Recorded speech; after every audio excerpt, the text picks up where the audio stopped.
Hey everybody, it's Blake, And this is Drew. and you're listening to the Lock, Stock, and Two Smoking Controllers podcast.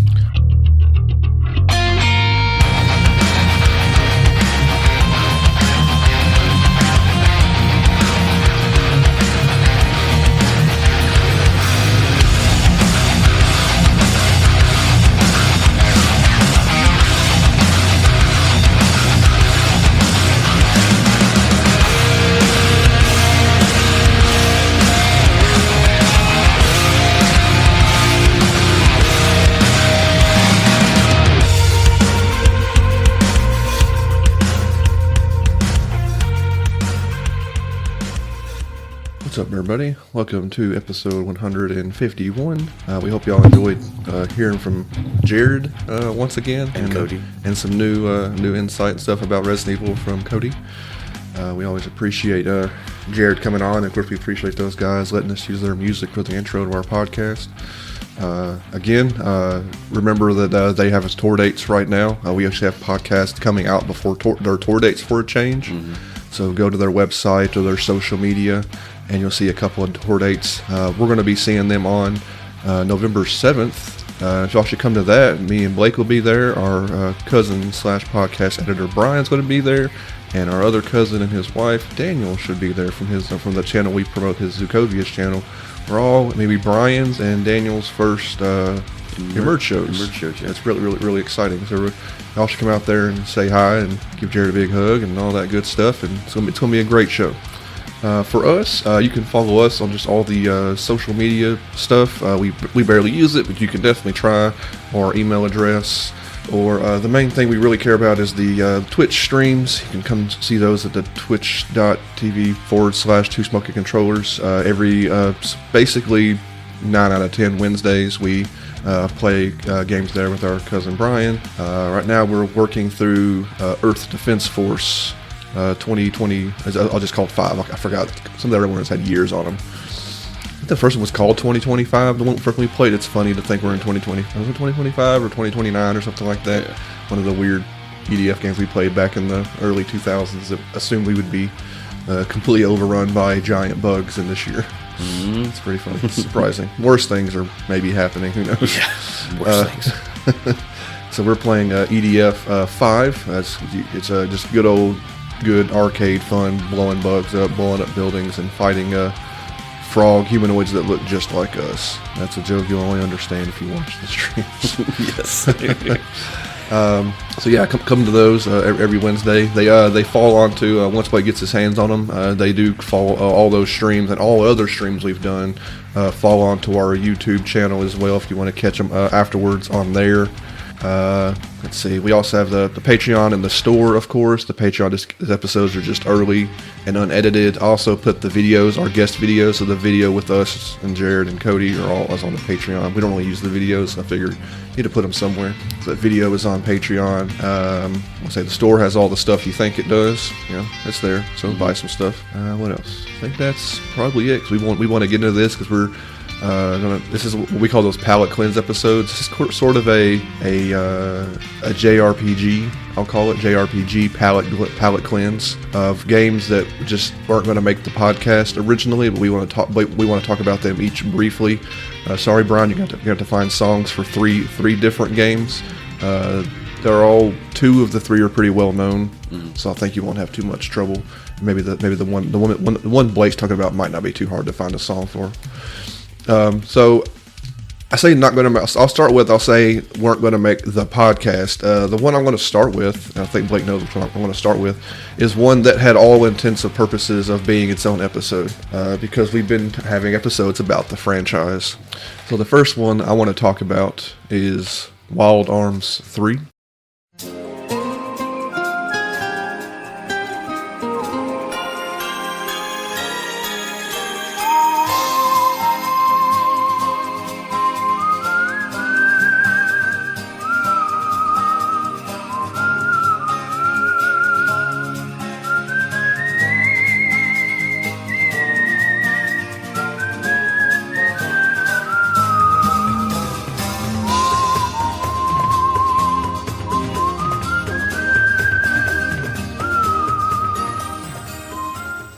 reason I want to talk about this on a palate cleanse and not get its own episode is this is one of the worst video games I've ever played, I think. Like, Really? it's like a top 10, top 20.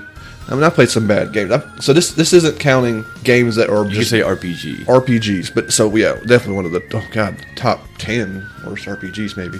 So there's a difference between like so I don't count. So like I say my top 10, top 20 worst games. I don't have a list in my head, but that's not just flat out bad games. I'm thinking games that are.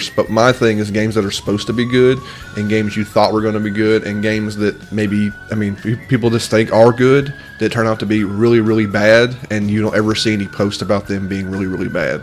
And Wild Arms 3 is one of those games because y'all know we had the other episodes. We did Wild Arms 1 way back then. We did kind of a Wild Arms 1 refresher plus Alter Code F together. Then we did Wild Arms 2. Then we're moving through the franchise, so we're kind of moseying our way. This is our way to keep playing this thing, keep playing a franchise that we hadn't played since we were kids, and we want to play the whole franchise. So my turn. Blake was playing another game. The same time, we're going to play them and then swap them. So Blake was playing another game. I don't know if we're going to do that other game on the podcast. I don't know. We got other stuff going on. Mm-hmm. So Blake was playing the other game, having an okay time. So I was like, okay, well, I'll start Wild Arms 3 because it's. I don't know. I think I've started all the Wild Arms games first. I think that's just how it's happened for some reason. Yeah. So I did Wild Arms 3. What is wrong with this game? Actually, let's start with what's not wrong with this game. I guess we'll start there.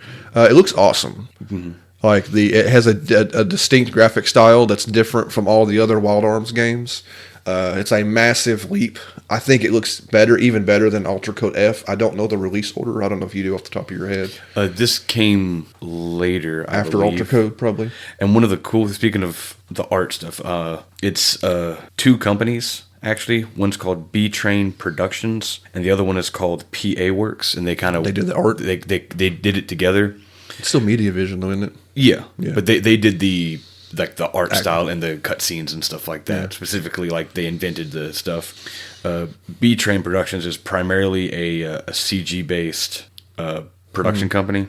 But they are responsible for doing a couple of different animes, including Arc the Lad, Dot Hack Signs, the anime Wild Arms Twilight Venom, which came out a year before this. Okay.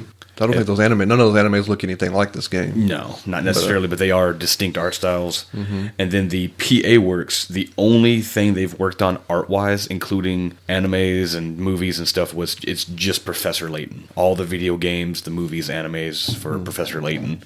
So it's got they're known for animation. Yeah, that's cool. But I just wanted to talk about that briefly before you steamroll past it. Yeah. I want to get the good stuff. The good stuff out of the way on the front.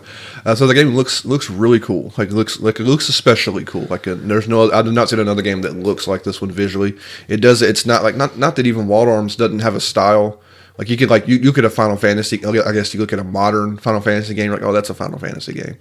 A lot of other games have style. It's not a JRPG. But you look at like a Metal Gear Solid, you're like, oh, that's a Metal Gear Solid game. Like games that have a certain style. There's an artist tied to it, mm-hmm. A distinct artist. Why did I quote Metal Gear Solid if I can't remember the guy's name? There's an artist tied to all the Metal Gear Solid. It's the reason the way they look. There's not an overarching visual style to Wild Arms. Besides, you would say, I guess, a Western theme, and I think they even lose that on the next on Wild Arms 4. I think it drops the Western theme. This is the most Western of the Wild Arms, including riding horses across the desert and stuff like that. The music is still there. You're always going to love a Wild Arms soundtrack. There's just no reason that that composer's just going to rock it all the way through. I don't know if you got their name. It's still the same woman, Michiko Naruka. Yeah, she's awesome. I wonder if she's working with that team on the new Arm Fantasia game. I don't know if they wrangled her in for that new soundtrack. If that game's never going to come out. But all that stuff is good. She is awesome. She's co-doing it, but she is doing music for Arm Fantasia. That's awesome.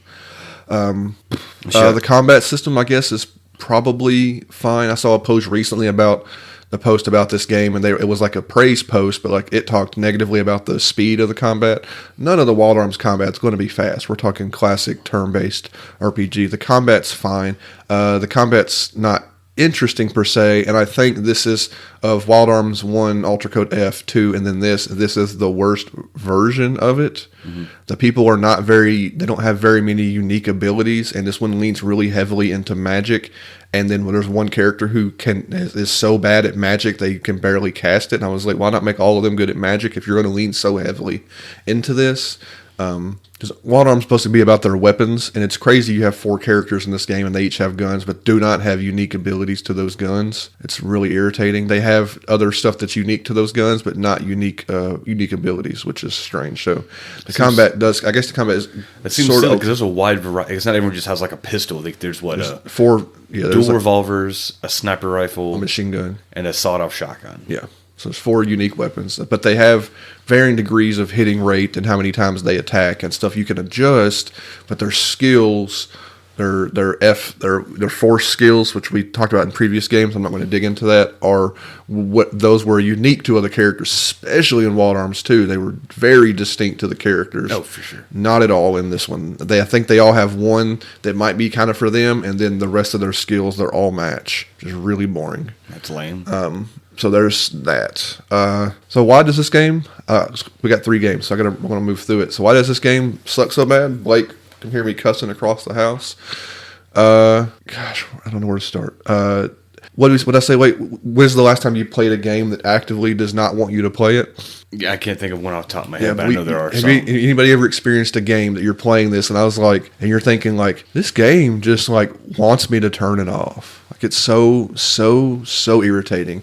And this game does it with every room, every puzzle. Like I got to do, so like say the first area, there's a place you run through, you got to run all the way through this dungeon, come all the way back around, and you get to a thing, and there's another, they're called drifters in the game, that's the other, like your team is drifters, it's like a anti-hero kind of, drifters do whatever they want. Drifters are like this other team, so you're running into this dungeon, this other girl runs up, and she presses a button that drops the bridge you're about to cross after you've ran all the way around this place, and it just happens. You can't stop it. So the game wants you to jump off this, hit the button, and run all the way around again for no reason. Like it's just there's stuff like that. And then again in the later part, she does it again in a different place. But if you don't freeze the button, she'll come and do it again, over and over and over again. It's a puzzle. So there's that. There's stuff like that. There is this horrible design attitude that they have with the dungeons, and only in this one, I told you where you're moving through a room and there's an item, and about halfway to 3/4 through the room, you have to drop something or drop off a cliff to get an item and then run through that room again. That happens multiple times every dungeon. They want you to keep running through this room and running through this room and get this item and run back to this room, and you're just like, why do it once? Yeah. And then why continue? And I thought I was like, okay, first dungeon, it's just a one. Okay, they're just being goofy. I want to drop off because you had these things. I don't know if you had them you might have been in Ultra Code F, where you jump up and you're on the fence on the. You had them in I think you had them in all of them, climbing the chain link. You fence. jump up and grab your hands and you move and across then you hit the jump button, you flip over them and you walk. Yeah, exactly. So I think it's in all of them. So you would drop off halfway to grab an item and come back, and I was like, okay, they're just being goofy with the drop off the fence and whatever. And then you do it like 2-3 times in that one dungeon, and then a different dungeon that doesn't have those things, you're still dropping off of cliffs just to get an item, and you want the items just to get an item and it makes it where you have to drop off again. There's no way and there could be a way to where you, like in other games, you'll drop off one cliff, but then from that access of that cliff, you could just drop off, say the right side and continue on your way. Yeah. This makes you drop back off. Everything is blocked off. You just drop back off, run back to the beginning of the room, and do it again. And it keeps doing that. There's like 2 or 3 items in a room sometimes. Sometimes. But not to mention multiple rooms that do this to you. Over and over and over again. Like it's like, what in the world? And then there's like weird, I can't remember there's a bunch of weird combat things. There was the game loves status effects. We played another game recently that might not make the podcast, the Nexamon, where like the game was obsessed with status effects. This game's obsessed with status effects. Only status effects that keep you from doing anything. Like so obsessed with status effects keep you from doing anything.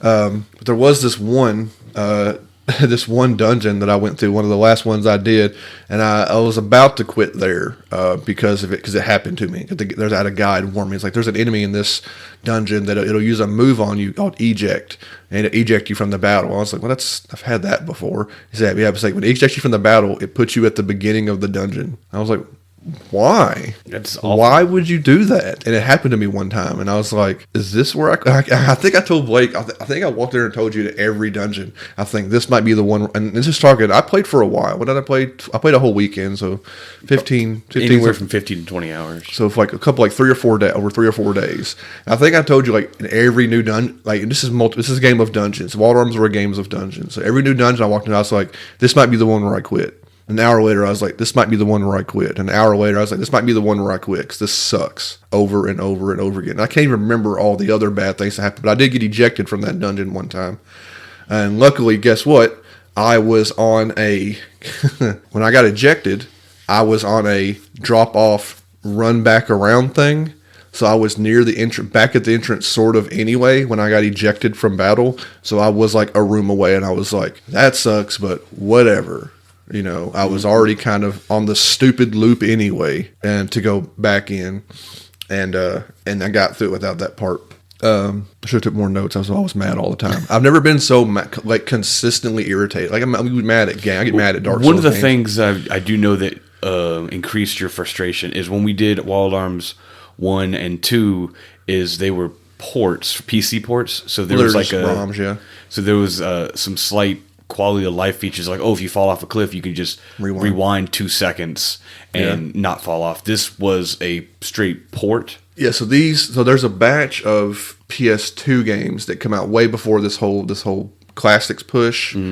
Dark Cloud 1, Dark Cloud 2, Wild Arms, Okagi, Arc the Lad. There's like this weird handful. People might remember your PS4 had a bunch of just random PS2 classics games. It's these random. And Wild Arms 3 is one of those. So it has trophy support and all that good stuff. But it's before this more modern push and all these other games like Wild Arms 1 and 2 and all the Twisted Metals have come out and other I think the Resident Evils are pretty new. All of these are on ROMs, and they have a rewind, and we abuse that rewind. I don't know if we said it so much on the Wild Arms 2 podcast. I know we falling off of stuff, and like there was interesting things you can do with the like stuff in combat that was a chance in Wild Arms 2 that you can just rewind and try it again. You know, so there's no rewind in Wild Arms 3. I don't think that would have got me through this game. I've never been so like consistently irritated the entire time I was playing it. So I told Blake, I don't know, are you going to try it? Maybe. We'll see. Like I said, it's a hobby that I want to do for fun. It's like I can't say I'd have another off the top of my head. And I'll let you talk about a game the next game you enjoyed. But I've never had a game that I have it. It's a thing we talk about. Games that actively don't want you to play them. And I've played these kind of games before. It's just like, did you guys test this properly? What is going on? Yeah. What's crazy is how much you don't enjoy the game design and all this. It's the same level designer, the same story writer, and the same game director. So one more positive. It's a positive / negative. The translation's fine for this. So that was a weird. We talked about it a little bit in the Wild Arms 2. The Wild Arms 2 translation is a disaster. We're talking like you got to read a sentence 3 or 4 times and figure out what they're saying. Like, no joke. It's a known thing. Wild Arms 3 is at least translated properly, but it's so uninteresting.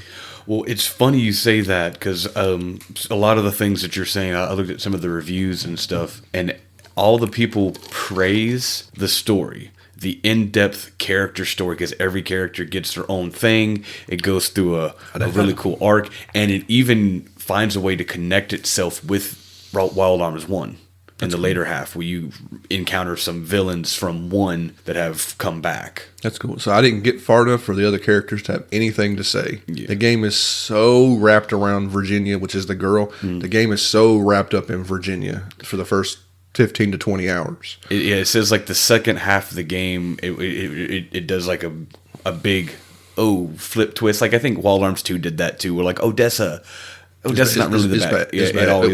That was the obvious. Odessa was bad. Like, yeah, we know. Yeah. But they do that flip. But the funny thing is, even though it rated high, it's got like 6s and 6.5s and 7s and 8s. Everyone's like, oh, the story is fantastic. Gameplay is terrible. Yeah, at least they ain't just me. But they still rated it really high because they have to. Let the story carry a little bit. Yeah, like the story is great. But like dungeons are frustrating, combat is boring and bland. You know, and so I mean, you're not alone. Yeah, but they can't give a game a low rating because they'll get fired. I guess. So I don't want to continue ragging because we got other games to talk about. Other games that are actually pretty decent. I would say, I mean, leave it up to your discretion. The game's only like $10 if you want to buy it on PS4, PS5 now. Trophy support. Highly recommend a guide that's going to tell you, hey, walk in a circle. Hey, walk in a circle. Hey, walk in a circle. And that's a lot of what you do.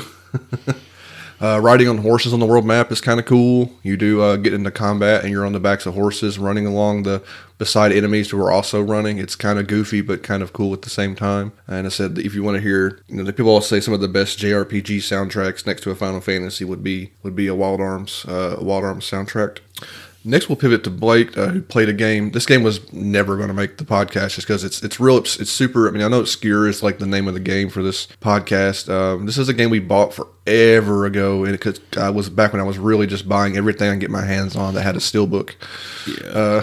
I mean, anytime I'm trying to support turn-based RPG too. Yeah, but not knowing there's like this subgenre of pretty girl anime JRPG that I'm just not. I just don't play these games. And there's now there seem to be more dime a dozen of this pretty girl anime JRPG. It's a whole subgenre that I just don't touch. Blake I think you were just like flipping through physical games at home to try that we've owned for a while. I was like, we need to go through some of these and we need to try to knock some of them out. Yeah, for sure. I think you might have played one or two of them, but this is the one that you said kind of was halfway decent. Yeah, because I played two of them back to back. One of them, well, I'll go ahead and say this one. The game that I'm talking about, and I did beat, is called Star Varnir.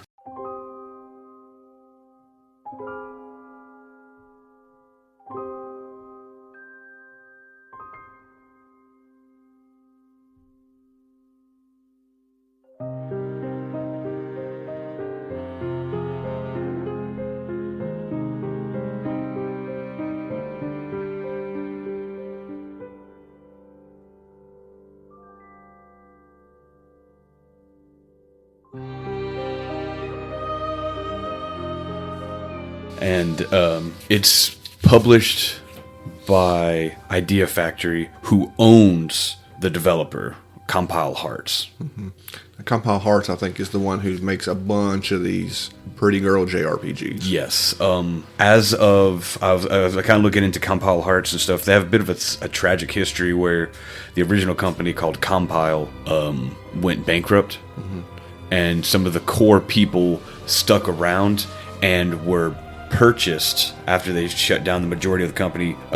They were purchased by Idea Factory, and they rebranded as Compile Hearts and brought back as many people as they could. And they had 2 years after they became a full-fledged company again, they made a deal with another company who had bought the rights to their defunct company. Mm-hmm. And so they've been remaking and porting all their old IP to, minimal work, maximum profit type situation. Mm-hmm. And they've since, including all the ports and everything, they've been, since 2006 to as of May 29th, 2025, they've made 100 games. Does that count the reports? But that's counting ports, their remakes, and everything that. You don't count ports to modern. That's not. I hate that those counts will count that as you didn't make it again. I mean, you did some work to it. You patched a couple of things and we revamped it. Yeah. But some of the stuff we've played. Mm-hmm. And it's stuff that we either get on GameFly or something like that. Mm-hmm. But the other game that I played was called Death End Request, mm-hmm. and that was just has a sequel now too. Yeah, that was basically your maids running around a dungeon, and then your maids like. Well, the main character, I think so. It's been a minute since I played it. I really wasn't enjoying it. Yeah, that's the one that was all just too busy. With that, and wasn't it two portraits talking at each other? Yeah. Yeah, that's what all these games are, though. They're minimal, on the verge of being visual novels, but with a little bit of combat. Yeah, but they have dungeons and stuff. But like after you beat a dungeon, it's like 20 minutes of talking, mm-hmm. and they're so people love that stuff. I mean, people love it. Good for them, Mm-hmm. But the Death End Request was like the slightly more adult version because the girls had magical girl transformations, but they got Was somebody murdered in the opening scene? Yeah, something like that. I don't remember. But murdered by two pictures talking, a loud scream, and the screen turning red. Yeah. Yeah, it's not that interesting. But like they've made a couple of games. Their big boy is the Hyperdimension Neptuna. Mm-hmm. That's their big thing. We dabbled in one of those back in the day. But they're also like I said, Death and Request, which now has a sequel. Record of Argus War, which has a couple. Are those even modern anymore? I think those I don't know. I think they're only 360. PS3, 360. They made 3 or 4 of them. Yeah, we played one back in the day. And there's Omega Quintet, which we got off GameFly, which I'm like, I turned it on and I was like, okay, I know what I'm getting into, and I tried to play it, and I'm like, I'm not enjoying it. Yeah, all that was on a previous GameFly episode we did back in the day. Maybe because they were idols, and one of the things you could do is make idol music videos, but they were also super powered. Oh yeah, I did not play that. And they would go out and fight crime and I was just like, I don't. This is way too. They were anime. not the audience for this. This is not for me. Yeah. But we did play and enjoy Fairy Fencer F. Yeah, and they've made like a remake. There's a remake. There's a couple. There's like Fencer Advent F. Darkness, and there's like 2 or 3 either remakes or extensions or something. Yeah. But I genuinely enjoyed Fairy Fencer F. But they're kind of, to me, I'll say it. I think Compile of Hearts is kind of like what do you call them? Kimco. They have a template, and they go, it's a harem anime girl game with basic elements. This guy's got a sword. Yeah. And they'll like, here's a story that's not too different from all the other ones. And they just keep copy and pasting. And they change it up enough that where they manage to make 100 games. Pretty anime girl game. Yeah. Pretty anime JRPG. And it got to the point where, because it was, what do you call it? A Japanese VO and English subtitles. So I was just reading. And then it got to a point where for Star Varnir I even looked at it up, and a lot of people were of the same agreement that I was. They're like, you spend the first 30 minutes, like you do like two fight scenes, and there's 30 minutes of dialogue where it introduces every single character in the game. So you've met everybody in the game in the first 30 minutes. Really? Yes. No new characters? No new characters after that point, but they're all like, I'm this, and they're that the rest of the game. No evolution, no character. I'm the bossy loud girl. I'm the quiet one. I'm the muscle mommy. I'm the dark broody one. Or I'm the little chibi girl, cute loud one. Yeah. And you're like, oh, okay, and that's it. And then I genuinely listened for a while, and I would read the dialogue. I got to a certain point where I was like, I don't care about these people, but I genuinely enjoy the gameplay. Mm-hmm. So I just started skipping all the dialogue. Wow, you never done that in a game, really? You don't really know that in any kind of RPG. I started skipping all the dialogue, but I would still read anytime. I mentioned this before. Some other game I had played previously. Digimon Survive. That if it weren't voiced, I was skipping it. If it was voiced, I read it. Mm-hmm. And then it got to a point that even when it was voiced, I was like, they haven't said anything new. They're repeating themselves. Which is a long time. Which is a weird... We love Japanese culture and Japanese games. Don't get us wrong. There's like a thing, if anybody could tell us about, is there a thing in Japanese culture about repeating yourself? I don't know. Is it outside of? Because it's in anime too. So anime and video games. All the anime and video games. If you haven't realized this, you're blind. People repeat themselves over and over and over again, and it's in every JRPG we've ever played. Well, it's not like it's like the anime ones, like the anime JRPG. There's a difference between like the anime trope itself, like an anime trope that just like really just grinds our gears, and I just don't know why. And it's in animes too. I think it's to increase runtime and playtime, because if someone will say something that's entirely the verbiage of the world. Yeah, 2 or 3 characters will reiterate. Yeah, someone will reiterate it in like a different fashion, and then a third person, maybe sometimes even a fourth person, will just layman's terms it. You're like, oh, this is a power that only people that family bloodline can do. And they're like, you're saying only in that bloodline? Yeah, and they'll repeat that. Yeah. What do you mean only in that bloodline? I mean, only in that bloodline. Yeah. You're like, the next person comes in and says that, and you're like, you said the same thing 4 times. Yeah, and it's in this game. I mean, it does no joke. Because you have 5 characters, and each of them has to say something and say nothing. Yeah. Now, like I said, you literally got to the point where I just didn't care about the story, because it was go here, stop this thing. Go here, stop this thing. We have to prevent the end of the world. Yeah. So what? So since that, so we're not going to talk about the story then. Really, I guess since you say it's maybe not worth it. Why don't you said you liked the gameplay, and I think this had a pretty different kind of a take on combat. Yeah, and like I said, a lot of people exact same feelings as me, where they're just like the story is copy and paste. But the combat is where the game shined because. Just a very, very quick rundown on the story so I can even talk about the combat is your main character is a knight. His job is to hunt down witches and dragons. And get the babes. Not yet. He's supposed to hunt down witches and dragons and anyone that can use magic because the Empire says magic is evil. And Empire is the humans and hyper-religious humans who have a holy pope. So he goes out on a mission. He's going to hunt down a witch. Gets attacked by a dragon. Dies. He dies protecting the witch from the dragon, and so the witch goes, "Oh no!" So she brings him back to life, and now he's a man who was forcibly turned into a witch, and that's not a thing. But he can use magic now, and so he has to kill himself and tries to, and they stop it.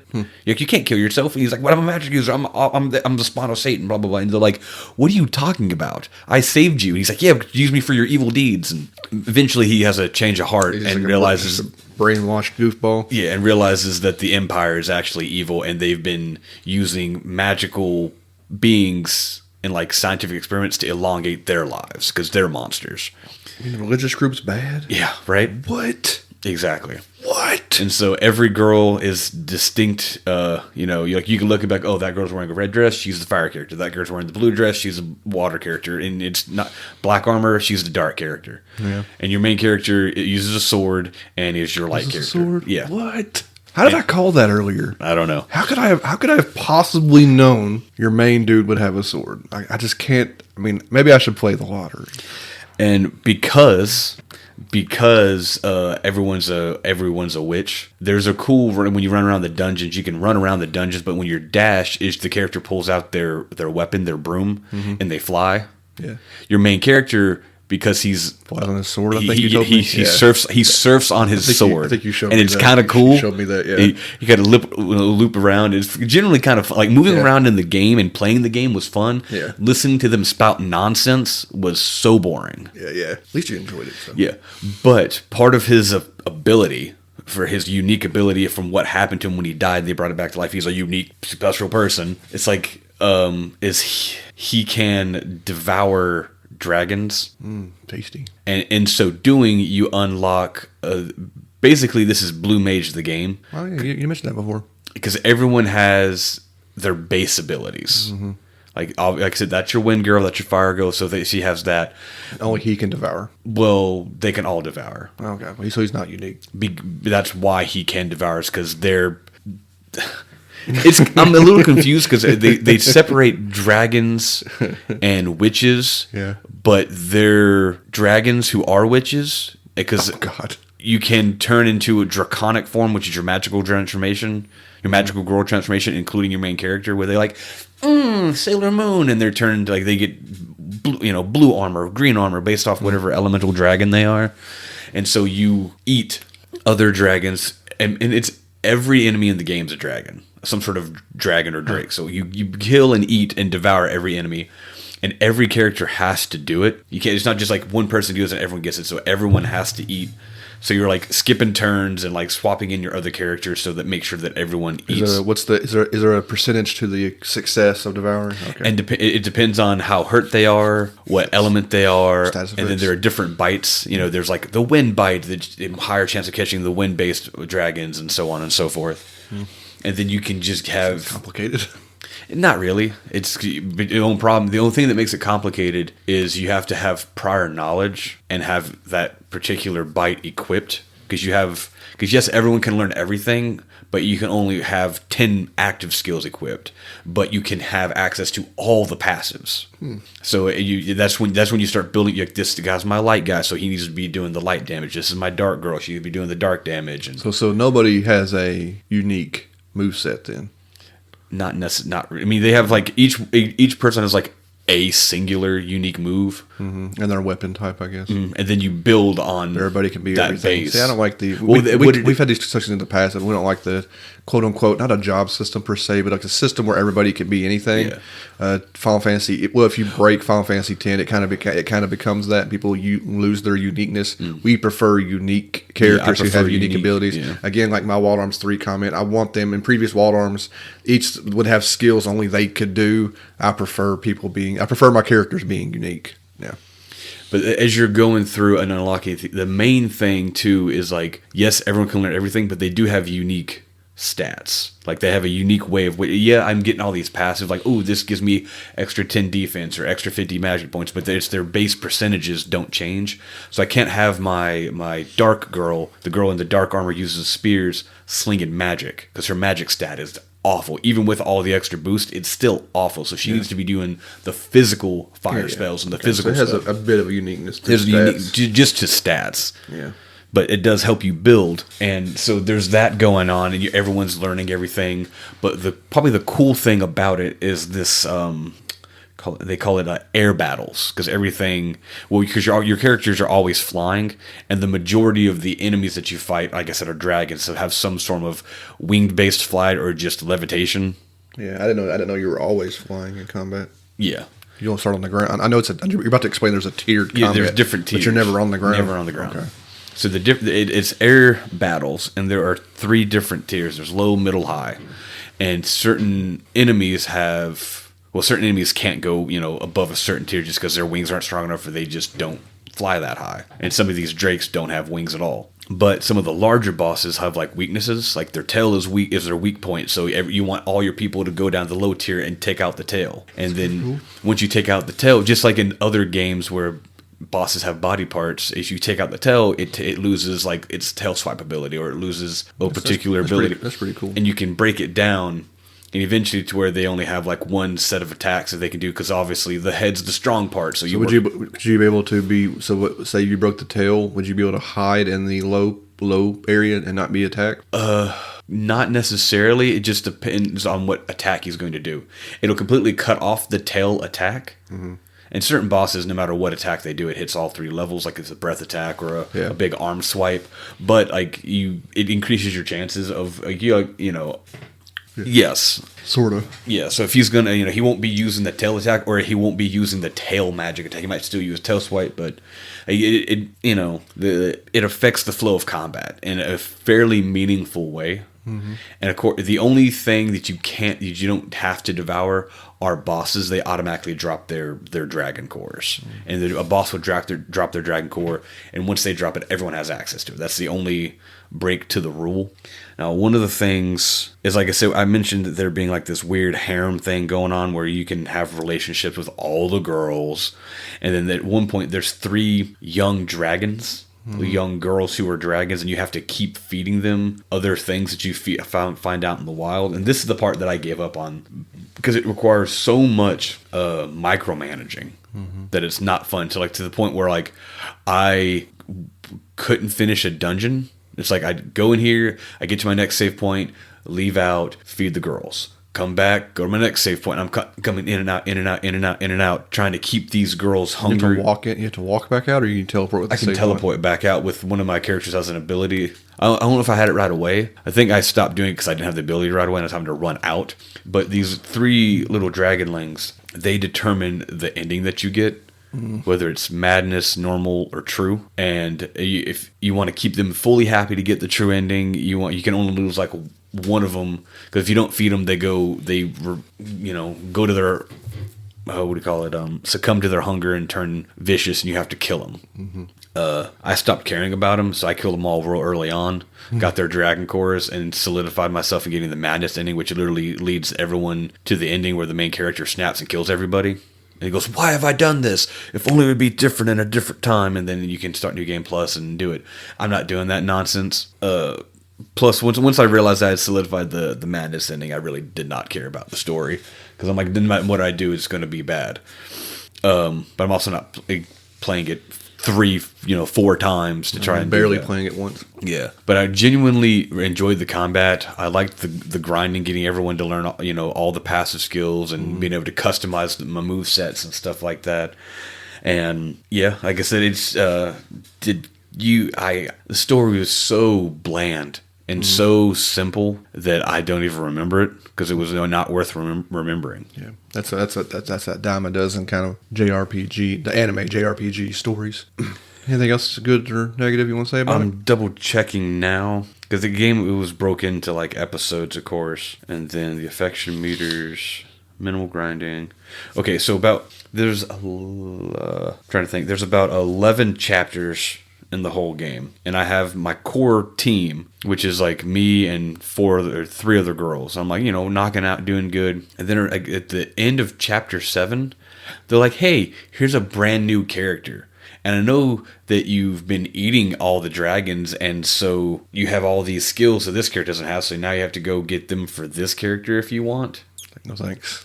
And when I even took the math shot. Where'd it go? Okay, so not only when I got this new character, that character was 12 levels behind everybody, and had only gotten all the boss cores. So when I got her, she was 12 levels behind everybody and had 11 of the 52 dragon cores that I need. I'm just like, I'm not going back and doing this for her. Nobody grinds out that character. Yeah, and I wasn't doing it. That's a fluff character, we call that.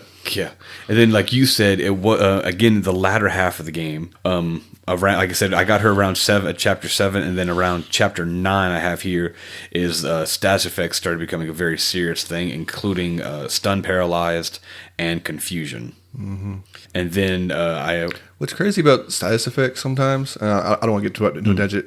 I guess maybe aside from like personas, they're never fun. So if you just like take them out of games, won't nobody be mad? Yeah, like ain't nobody playing a JRPG or any game was like, man, I wish paralyzed was a thing. Yeah, I wish I was paralyzed this turn. Or I wish the boss could mass stun everybody. Yeah, and I can waste my entire turn for my whole team. I wish it was like every other turn they would stun my whole team, or I was paralyzed. Or I really wish I wish he would get confused and he would murder my team for me. Yeah. God, I miss that. I wish that. I love that. I wish that was happening. It's just like there's just things like just irritating things that you think would not be in game. Like at a certain point, people would just stop putting in games. But developers are trying their best. And this think people want these things, or they think they add challenge, and so I don't know. This isn't the only. I mean, it's in every RPG. It's in every RPG. So it's not. I'm not picking on Star Varnir. Well, the one thing that did help, I guess, expedite going back and like grinding is like a lot of RPGs. This wasn't random encounters. The encounters were on the dungeon map. But I had the what do you call it?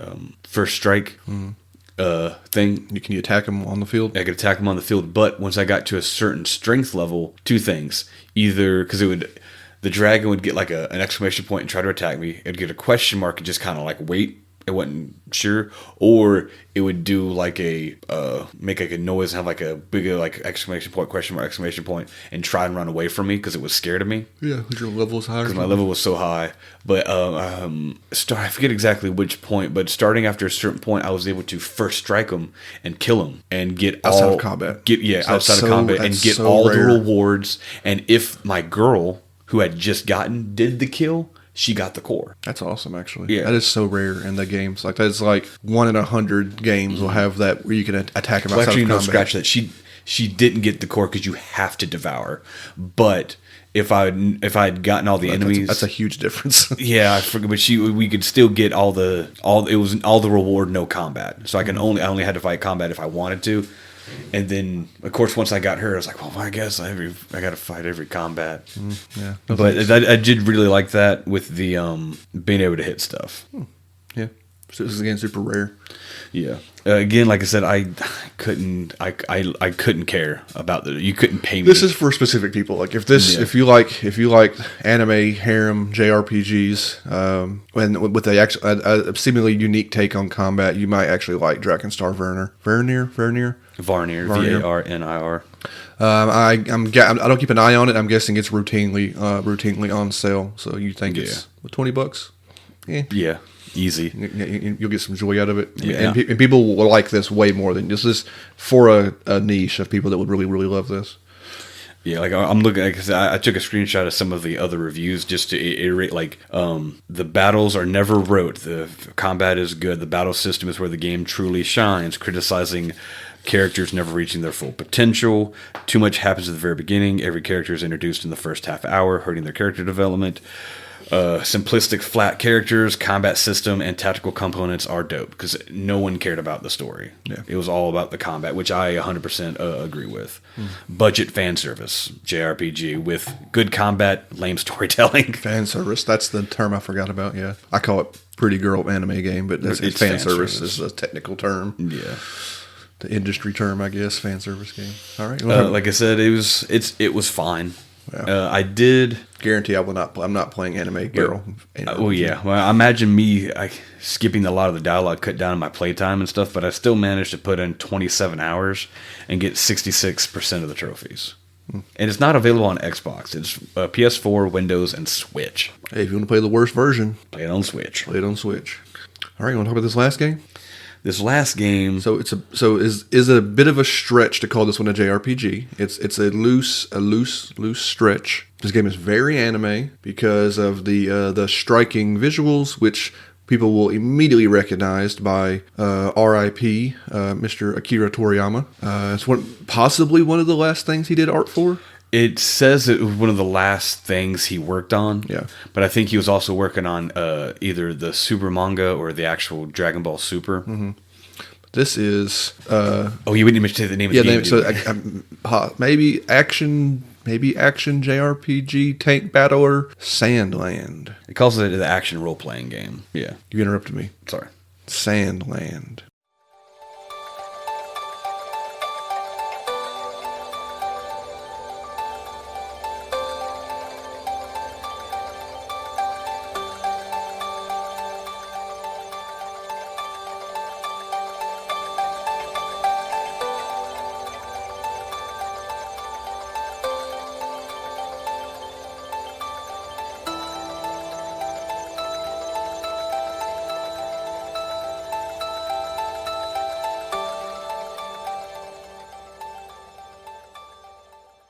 There we go. There you go. Sorry.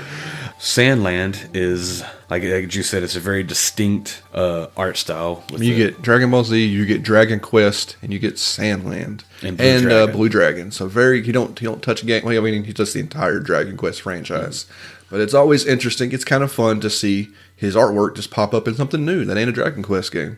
Oh yeah, for sure. And the game came out April 26th of 2024. Akira Toriyama had passed March 1st of 24. So it was definitely one of the last things between this and probably Super. Mm-hmm. Or I think technically the last thing he worked on was Daima. Daima was the last thing he was putting finishing touches on, the story or whatever. Mm-hmm. Like I said, the game came out in April. It is developed by ILCA, which is a... Now, they are a CGI animation-based company. Primarily, they just do animation. Mm-hmm. They've been around since 2010, but didn't start making games until until 2020. So their first 10 years was just productions, just animes, just CGIs, and other video games, other animes, and stuff like that. But I mean, they got a bunch. It says a lot of their video game projects they worked on include, but not limited to, Monster Hunter World Iceborne, Ace Combat 7, Nier Automata, Dragon Quest 11, Yakuza 0, other Yakuzas. Like, they were just putting out cutscenes and helping people. So people outsourced our cutscenes to them. But then it says that like I said, in 2020, they started working on the app Pokemon Home. And then they developed 6 games, I think it was, thus far. Let me find my note again. Okay, yeah, just 6 games. Something called Idolmaster. I don't know, they've done 2 of those. Pokemon Home. One Piece Odyssey, which is a pretty big, like, Musou. Is Odyssey the... I think Musou, or is that the World Seeker, the big sort of JRPG one? I think this is. I think Odyssey is the RPG one. So they did the big One Piece RPG then. as well as Sandland, and they were responsible for co-developing, but the Pokemon Brilliant Diamond and Shining Pearl. It would have helped on the back end, yeah. Yeah. Okay, so their only original IP would be Sandland then. Yes. And that's, I mean, it's not even technically, I mean, it's kind of original. It's based off of manga that Akira Toriyama wrote back in the 2000. Oh, wow. So it's still okay. Never mind then. So it's not an original IP. It's an Akira Toriyama story. I didn't know. I thought he just did the art. I didn't know it was an Akira Toriyama manga. Mm-hmm. That's funny. It was a manga. Now, I don't know what happened. I don't know if it got canceled, but it said that it went from August of 2000 to November of 2000, and it was put out in a total of, it just says one volume. It's a very short run, yeah. But it still managed to spawn a film and a TV show. TV show went 13 episodes. And a video game. And a movie and a video game. And but I think all that stuff just kind of comes down because it's Akira Toriyama, which is weird because I don't know why it wouldn't have sold back into, I don't know what it was, but it just didn't go anywhere to the point that we think the game, we're like, okay, cool, the game's wrapping up and coming to an end, was the end of the manga. Oh, really? And then everything else that came after was all original and unique that Akira Toriyama had wanted to put in the manga, but it just didn't continue and put the rest of it in the game. Well. And so we're kind of like, well, I get it. Yeah, I don't want to speak too ill of the game. Yeah, but the game it's unique for sure. I mean, not just the visuals and stuff like that. You said it's an action RPG of sorts because you can fight a little punching and stuff like that outside of your tank. Which gives us who you're playing is, a little Prince of Darkness kind of guy. Beelzebub, the little prince of the little devil guy, and he's supposedly everybody. It's funny because everybody's really scared of demons, but they're actually mostly not bad. And everybody's really scared of him, but he's actually like just a goofy little kid who just wants to go on an adventure, basically, which is very, very anime kind of stuff. But the main thing is you get into the tanks is where the game kind of shines, as you get to customize your tank, your weapons, your look, and then your little people who join you as well get little tanks as well. These little Akira Toriyama looking tanks, we'll call them. Yeah, they look exactly like anything out of the Red Ribbon Army. It looks like that. I mean, not saying this is a bad thing. We'll say this is the fun, like the very Akira Toriyama looking tanks. And then you drive around and explore. You actually do most of your exploring in the world with the tanks. The game's designed that way. As you progress, you get upgrades to the tank that let you shoot. You get different types of tanks. Shoot through the rocks. Different legs to go across sand and stuff, or sink quicksand and stuff like that. And then, of course, all the monster. The game is gorgeous to look at. Oh yeah, absolutely gorgeous to look at. There is, like I said, there is some fighting with people, and you have combos. It's like punch, and well, he has a skill tree. Yeah, you have Beelzebub, General Rao, Thief, and Anne. Those are your three party members. You play as Beelzebub. Thief don't fight, does he? No, but they all do. They have passive skills in tanks, and then as you progress through the game, you do get more vehicles. You get like little walkers. You get bikes, cars, trucks. Yeah, and you can switch to them, and each one has a different purpose. Like a car can ramp off a jump to get you to locations that no one else could. It has a boost jump. Yeah, and then the walkers can jump up onto like the big pillars, jump legs. So there's a lot in the game, and then it does something that I really enjoy. I don't think they did enough of it. But the town building. You get a town building. You get a little village. You get to build up and do quests for people and recruit people. Yeah. I think if the game focused more heavily on this aspect, it would have shined a little more. Maybe doing a little bit of relationships with these townspeople. The game. So I'll say here, the game itself is way, way, way too big. Which is what we drug our heels. Ended up quitting playing it because it was just like this game just never going to end. Because when we thought we were ramping up to an ending, a big cutscene and big battle, a big massive thing, and we're like, oh cool, we're at the end of the game. Cool, we were only halfway done. Yeah, halfway done, and my time I had already put in. I should look at mine. Did I write it down?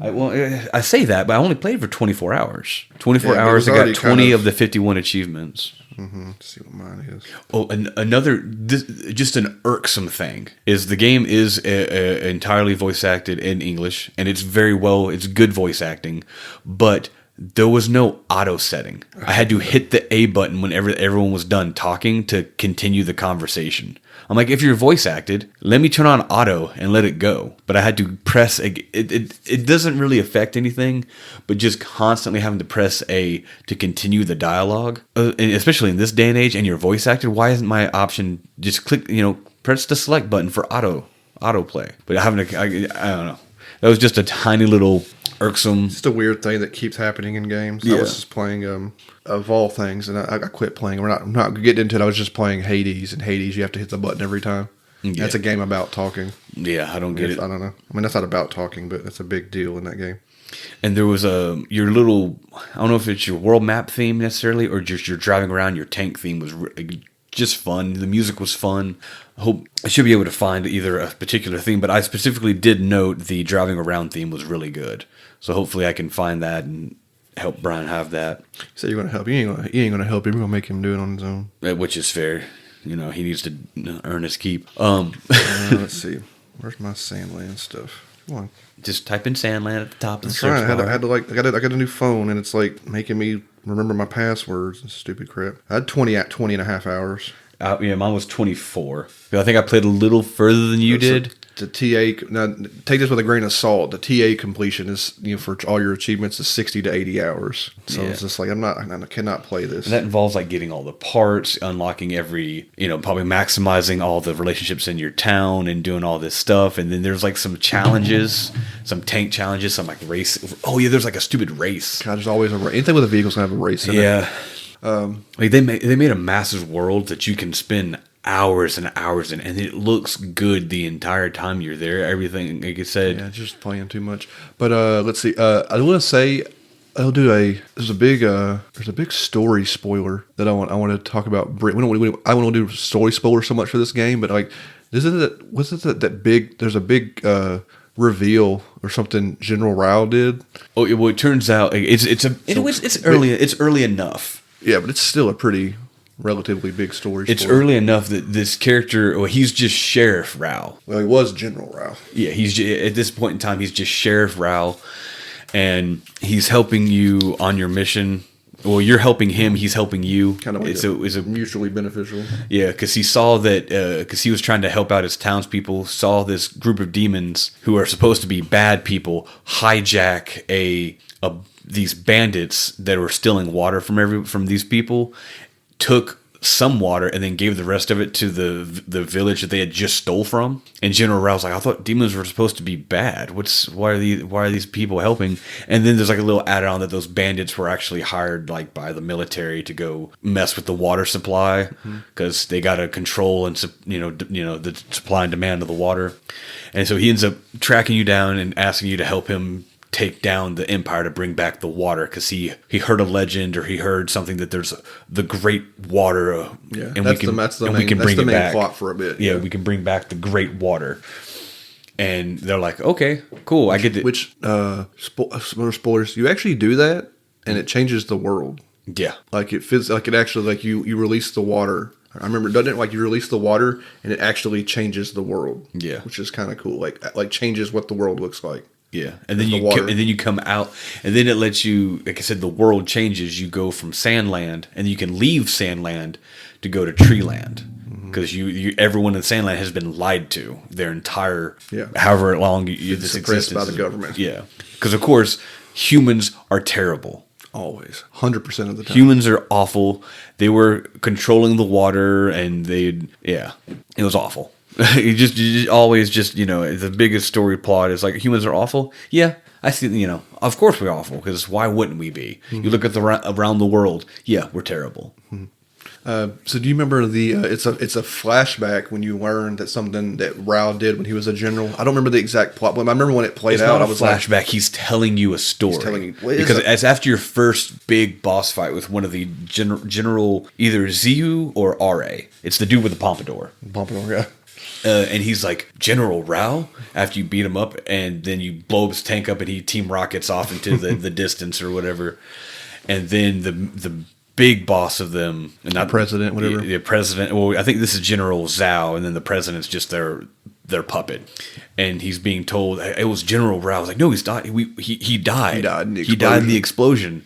And he was like, no, he didn't. And then it cuts back to General Rao, and everyone's like, why'd that dude call you General? And he's like, I was trying to not have to tell you this, but then he explains his story that he was a general, and he was the most badass general that they had. He was conquering everything, winning never lost a fight. He was so tactical, so precise.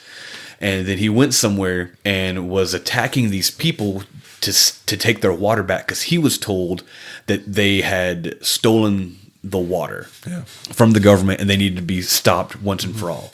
When he gets there, it's an oasis, and they're not stealing the water; they're giving it away free to everybody who shows up, because they're trying to share. But he finds that out only after he has triggered like this massive explosive. Pretty much genocides these people. Yeah, he does. It's an entire race of people. He genocides. I forget what they were called, but they kind of look like Cybermen from Dragon Ball Z. But he just wipes that entire race out. Yeah, so the government can get that water. Yeah, and then so he's kind of the start of their rise to power, and he realizes what he's done, and he can't cope with it. He can't cope with it, so he fakes his death and starts working on becoming part of the resistance. And that was however many 20 or 30 years ago. But he's a one man. He's only a one man, and so he's just and everybody thinks he's dead. Mm-hmm. Yeah, he genocided the heck out them people. Yeah, he did, and he said he's been riddled with guilt and all that. Which is I think you come to find out a few select, a very small number had survived. It kind of helps. That's kind of where he gets a little more riddled with the guilt and stuff like that. Wasn't expecting because you're generally playing with happy-go-lucky Beelzebub, punch people. Beelzebub, very, very. I would say Beelzebub has charisma per se, but he's loud and proud. Yeah, and you're typical kind of like he's very.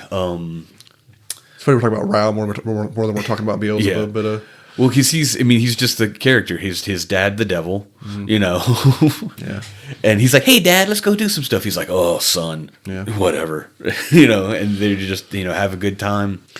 But Beelzebub is that high energy, just anime character trope. He is Black Star from Soul Eater. He is Naruto from Naruto, and he might be Konohamaru, which is like the smaller, more loud, energetic version of Naruto.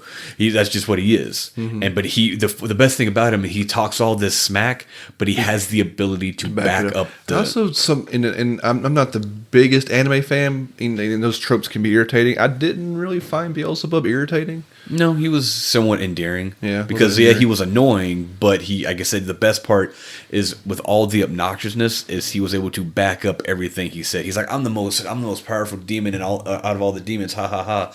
And they're like, whatever, punk. And he's like punching tanks away and like knocking people out of their clothes, leaving them in their underwear and stuff like that. Just silly little anime fun stuff. It's funny how this can be so anime and I can enjoy it, but Dragon Star Varnir, because there's a difference between anime and fan service. Yeah, there's different kinds of anime. Yeah. And this was just them having fun and looking good and having actual cutscenes, not just two portraits talking at one another. No, these are straight up cutscenes. These are actual full-blown cutscenes. In English. Yeah, full-blown dynamic cutscenes, interactive. And then there's like, as the world expands, what's that? Dr.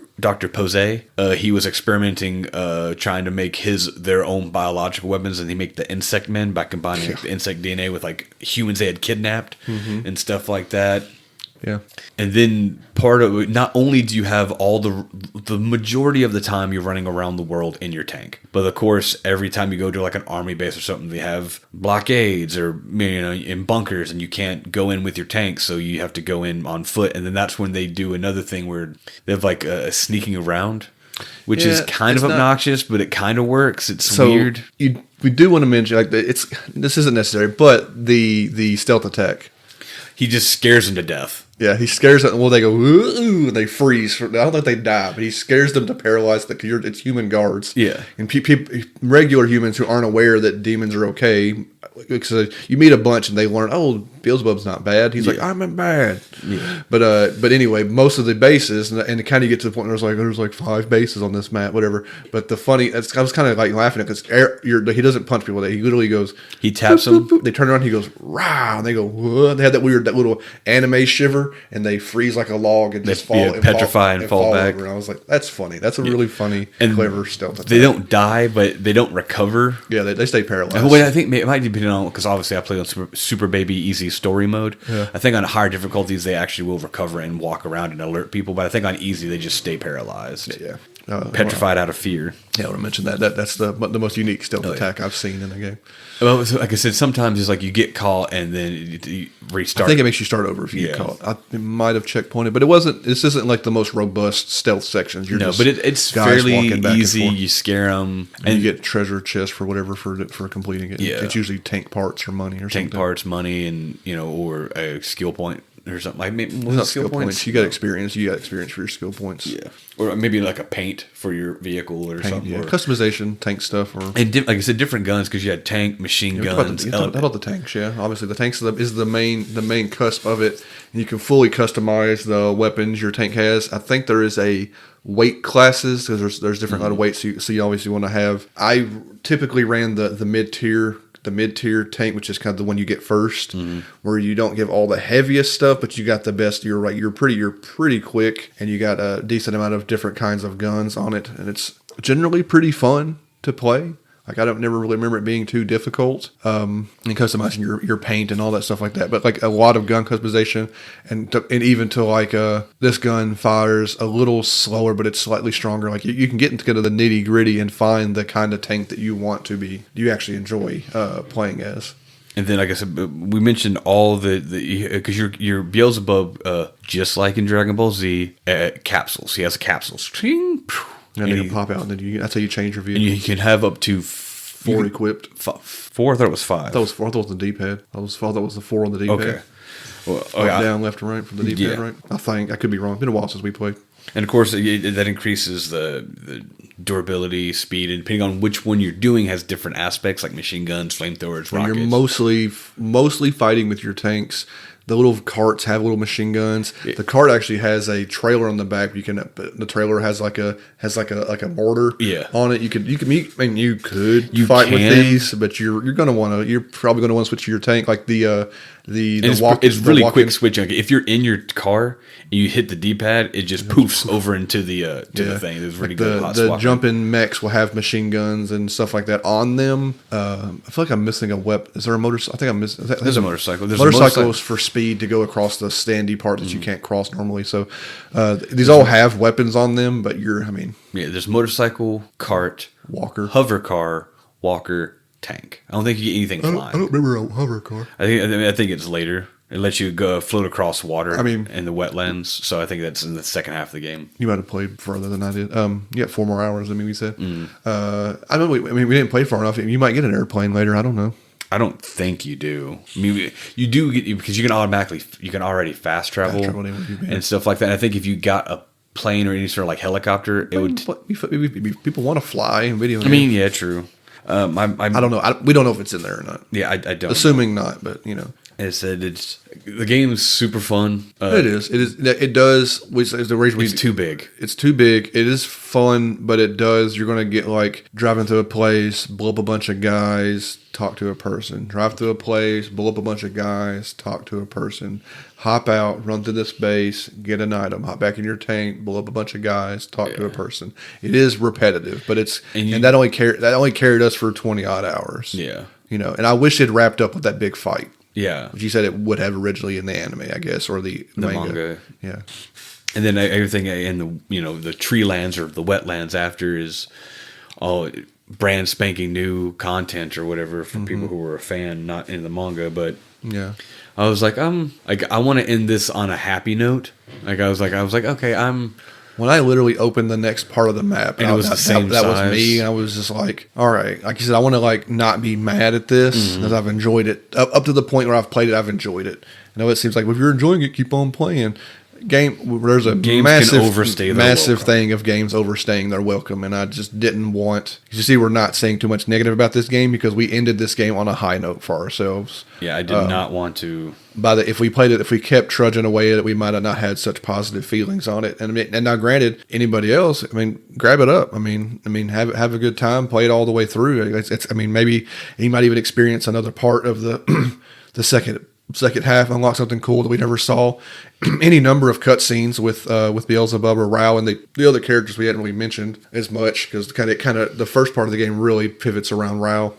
Yeah, it's like Rao's story redemption, and then you have Thief, who's another demon, who's like your he's kind of there just to babysit Beelzebub. Beelzebub. Yeah, he's your advisor, secretary, caretaker, and then Anne, who's another thief that you encounter. She's a mechanic, so she actually does all your work on your tanks and stuff. Yeah, I think you because she's been kidnapped from a local village or whatever. The village that it all blends together. She's like kidnapped from the village as the mechanic of that village that you get that water from, and then you rescue her, and then she kind of joins you. Fairly simple. Yeah, we wish there was more. We love a hub town, and it does change. It's kind of cool. You'll get somebody. What's that town called? Spino, something like that. Yeah.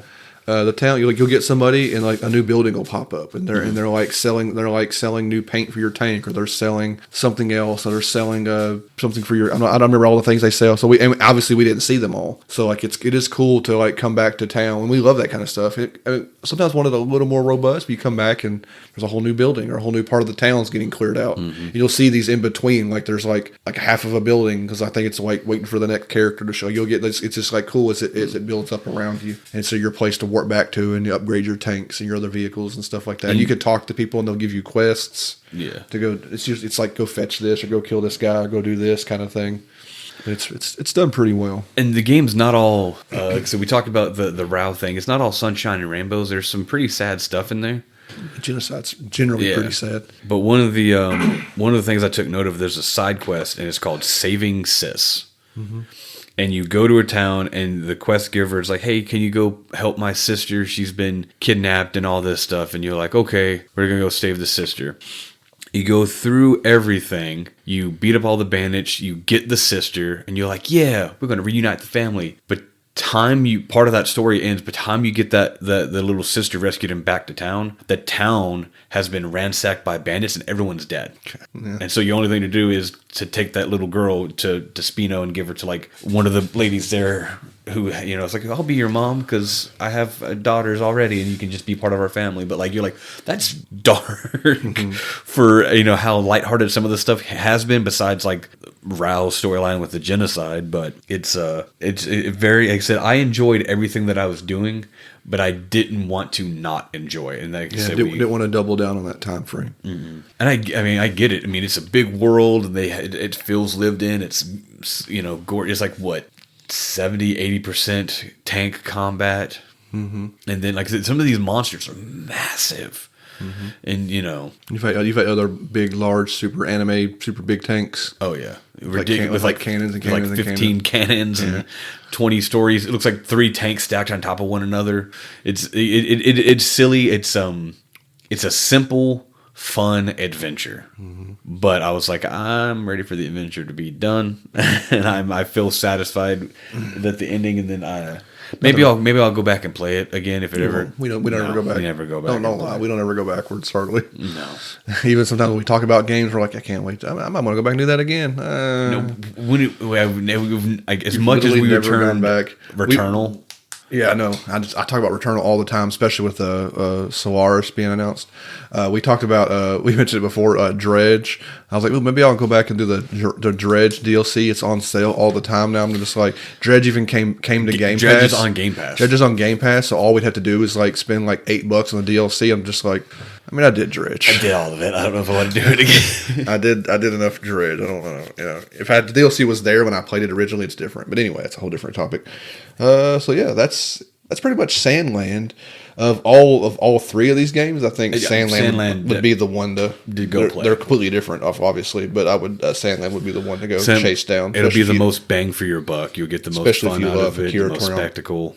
Especially if you love Akira Toriyama's art, because it's on full display here. Oh yeah, I mean everyone's just. Matter of fact, at a certain point in the game where Beelzebub has a story beat where he gets angry, like because he's always happy-go-lucky, but then someone, like, I think they literally kill somebody in front of him, kill a person just because, with like no regard to human life. When he gets mad, and Thief is like, don't go near him right now, and they're like, why? He's like, he's about to get mad. What do you mean he's always mad? Like, no, he's playing. He's about to get mad. You're about to find out why he's the strongest demon. And they're like, okay. And he goes basically a version of Super Saiyan. His hair changes color and shoots straight up, under his goggles fly off and his cape's flowing behind him. And he just, Rah!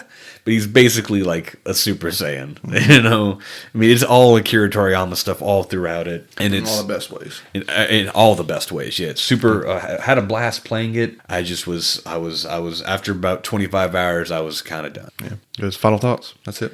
That's kind of, I just wanted to mention that he did go Super Saiyan. I could not say that. Yeah, so that's what we call a JRPG palette cleanse. No more. Water Arms ain't never going to make it. Water Arms 3 sucks. Dragon's Star Varnir has cool combat. Sandland's really awesome mostly, but maybe a little too long. Yeah. And that's why these games, they don't really get full episodes. So what are we doing next? Next we're going to do, I've got it, the game that you've only heard bad things about. And we're going to try to change your opinion on that game a little bit. We're going to talk about Forspoken. We got it on Gamefly some months back, and Forspoken, here it comes. Forspoken is a better game than Final Fantasy 16. Bruh, I can get behind that. Yeah. I can get behind that very much. What? Yeah. Final Fantasy 16, one of the most bland games I've ever played in my life. You betcha. Mm-hmm. But this isn't the Final Fantasy 16 podcast. You're not getting a Final Fantasy 16. That will never happen. You're not getting a Final Fantasy 16 podcast. You're getting a Forspoken podcast, a game that you've only ever heard bad things about, according to the internet. Mm-hmm. So with that, we want to thank, of course, Jared and the guys have emerged. I guess we say Cody and Jared, Cody and the rest. Cody and the rest. We don't know everybody's name. We probably should learn everybody's names. The guys from Emerged Letting Us Use Letting Go as our intro to our podcast. Go see them live. They're not, so we're seeing them in Nashville on November 7th. I don't know the other. I'm selfish. I only know the Nashville date. There's 3, 4, 5 other dates that may be in a town near you where they're playing with the band Revis. Go see them, support them, love them. Go buy some merch, buy a shirt, buy a hoodie, buy something, buy a CD. A physical CD? Buy a physical CD. I think they have some of those. My wife bought a hoodie last time we saw them. Buy something from these guys, support them. Put their music on repeat on Spotify and buy the physical releases whenever they put out new music and stuff like that. We listen to the last podcast, they're working on it. It just takes time and money from a small band to get stuff out, but definitely support them in any way you can. We see, obviously, thank Devious.Pixel for the art for our podcast. You saw, if you click on the last episode, you'll see there was an art with I think Cody was a guitars agent, guitars, and Jared was the nemesis. Was pretty much a nemesis, saying guitars. As there's a bunch of zombies around. It's a pretty cool little art we had Devious throw together for us. So check that out. Check out Devious's work and send some love his way. Of course, we want to thank Brian for hanging out, editing this little thing here. We gave him extra work this time with 3 games, which means he just has to find a couple of extra songs. But he never complains. He just does it. He takes what we give. And that's it. That's it. So yeah, and the last thing for me is come to the twitch.tv/2spoken controllers every Wednesday. EDF. That makes more sense if you watch these streams. This has usually starting about 9:30 Central to midnight. Yeah, give or take. Come to that. That's all I got. All right. Yeah. With that, we do have a brother podcast called Suspension of Disbelief that spawned off this one when me and our good buddy Steve take turns semi-surprising each other with movies that we don't discuss until we record so that our opinions don't influence the other. It's a blast. We really enjoy talking about it. We actually had a 2-part thing where we talked about what it takes to be a horror icon, starting all the way back from the 1900s to... Part 2 is out. As of the recording of this podcast, Part 2 is out now. Part 2 is out now. Yeah. So it's what it takes to... And we cover literally... I think the first part is 1900s to 1970s, and then Part 2 is 1980s to present 2020. And just go check that out. See if you agree with what we talk about. It's really fun. And like I said, I do have a self-published short story called They Come This Night. Super, super, super proud of that. Go check that out. It's free if you're a Kindle Unlimited. It's $1 otherwise. And that about covers it. And I want to wish everybody a good evening and good night.